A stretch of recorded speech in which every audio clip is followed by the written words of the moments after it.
सारी मर्यादाएं तोड़कर अगर धारा 370 खत्म हुई तो खून की नदियां बह जाएगी कहते थे। खून की नदियां छोड़ो, कंकड़ चलाने की हिम्मत नहीं है किसी की। इस तरह की व्यवस्था भारतीय जनता पार्टी की सरकार। अमित शाह ने कई बार सदन में कहा, जवाहरलाल नेहरू ने कश्मीर के मसले पर गलतियां नहीं बल्कि ब्लंडर किए थे। अब आपको अमित शाह की स्पीच की बड़ी बातें बताते हैं। अब जम्मू कश्मीर में 2 एम्स हैं, मल्टीप्लेक्स खुले, 370 हटने के बाद 4 थिएटर बने, कश्मीर में फिल्मों की शूटिंग हो रही है। अब पथराव की घटनाएं नहीं होती। हमारी सरकार ने टेरर फंडिंग रोकी। जो कहते थे कि 370 हटा तो खून की नदियां बह जाएंगी, 370 हटने के बाद कंकड़ तक नहीं फेंका गया।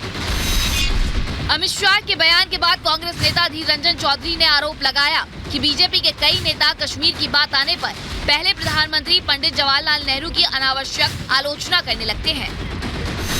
आपको जरूर ये कहेंगे कि ये हमें धोखा दिए हैं, तो हम इसलिए ये बात रखते हैं।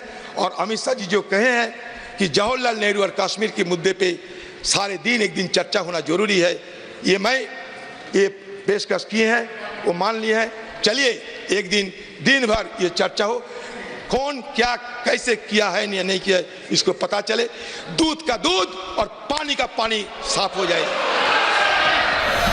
इसके बाद अधीर रंजन चौधरी ने कहा कि बीजेपी नेताओं के अनुसार नेहरू देश के लिए हानिकारक है और आप देश के लिए कल्याणकारी हैं, तो इस विषय पर दिन भर चर्चा करा ली जाए, दूध का दूध और पानी का पानी हो जाएगा। इस पर शाह ने कहा, मैंने कभी ऐसा नहीं कहा कि नेहरू देश के लिए हानिकारक है। सत्ता पक्ष से किसी सदस्य ने कभी यह बात नहीं की। मैंने कहा कि कश्मीर की समस्या के मूल पर चर्चा होनी चाहिए, उसकी जड़ में कौन था। उन्होंने कहा कि कांग्रेस के नेता चौधरी स्वयं कह रहे हैं कि नेहरू हानिकारक थे, तो इसमें हम क्या कर सकते हैं। Bureau report, Republic Bharat. और इस वक्त एक बड़ी खबर आप तक पहुंचा रखे हैं। दिशा सालियान केस से जुड़ा इस वक्त का सबसे बड़ा अपडेट, जांच टीम का ऐलान महाराष्ट्र सरकार करने जा रही है। विधानसभा में खुद मुख्यमंत्री एकनाथ शिंदे टीम का ऐलान करेंगे तो स्पेशल सीपी देवेन भारती जांच कर सकते हैं। ये सूत्रों के हवाले से इस वक्त की बड़ी खबर हम आप तक पहुंचा रखे हैं। महाराष्ट्र सरकार जांचकर्ताओं के पैनल का खुलासा कर सकती है। मुख्यमंत्री एकनाथ शिंदे खुद विधानसभा में जांच अधिकारियों के नामों का खुलासा करेंगे। विशेष सीपी देवेन भारती जांच का नेतृत्व कर सकते हैं। इस बात के संकेत मिल रहे हैं। बताया ये जा रहा है कि दिशा सालियान मौत मामले की जांच के लिए मेगा एक्शन की तैयारी जो है वो अब महाराष्ट्र की सरकार कर चुकी है।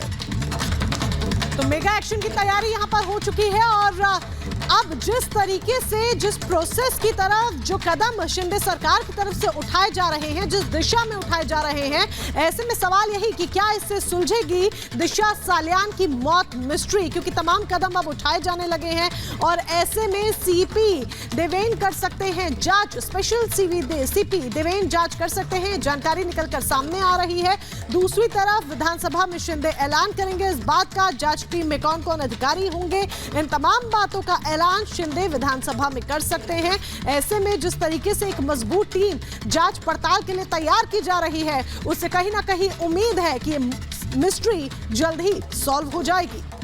तो बड़ी खबर आपको बता रहे हैं, दिशा सालियान केस से जुड़ी हुई ये बड़ी खबर आपको बता रहे हैं। जांच टीम का ऐलान कर सकती है महाराष्ट्र सरकार, लेकिन सवाल ये कि इसके बाद सुलझेगी ये दिशा की मौत मिस्ट्री, एक बड़ा सवाल है।